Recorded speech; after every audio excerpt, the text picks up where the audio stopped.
नमस्कार दर्शक बंधु तोरी पाई तो पाई सीरियल रे आपण माने देखिबाकू पाइबे जे चिकी कहबे कि रुही को घर जते बेले मोर खर्च जते बेले मोर संचय तो मते करबाकू ही पड़िबो ना। आ गोटे नुआ मेड आनले खर्च बेसी हे जिवो तू तो खाली रे बसछु कोन करिवु तू कथा रे अछि ना बसी खाइले नई वाली सरी आ तू तो बसी बसी खाउछु।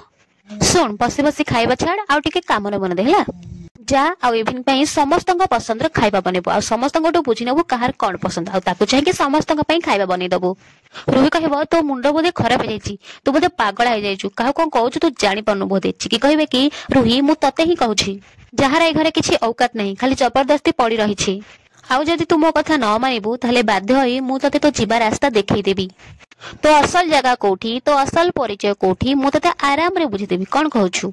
बाहर को जीवा पई रास्ता अछि आ किचन को तू कोठी के जीवो बाहर को जीवो ना किचन को जीवो। एहा परे रुही चिकी रो कथा सुनि के रागे कि किचन आड़ को चली जीवो। जसोदा कहबे चिकी कोन हेला मु त किछि बुझी पारुनी रुही एते सहज रे तो कथा मानि गला आ किचन को चली गला ए सब सत ना मु स्वप्न देखुछि। चिकी कहबो नो मम एटा ही सत आ एबे चिकी ता स्टाइल रे रुही को सजा दबो आ प्रतिटी कथा रे ताठू प्रतिशोध नबो।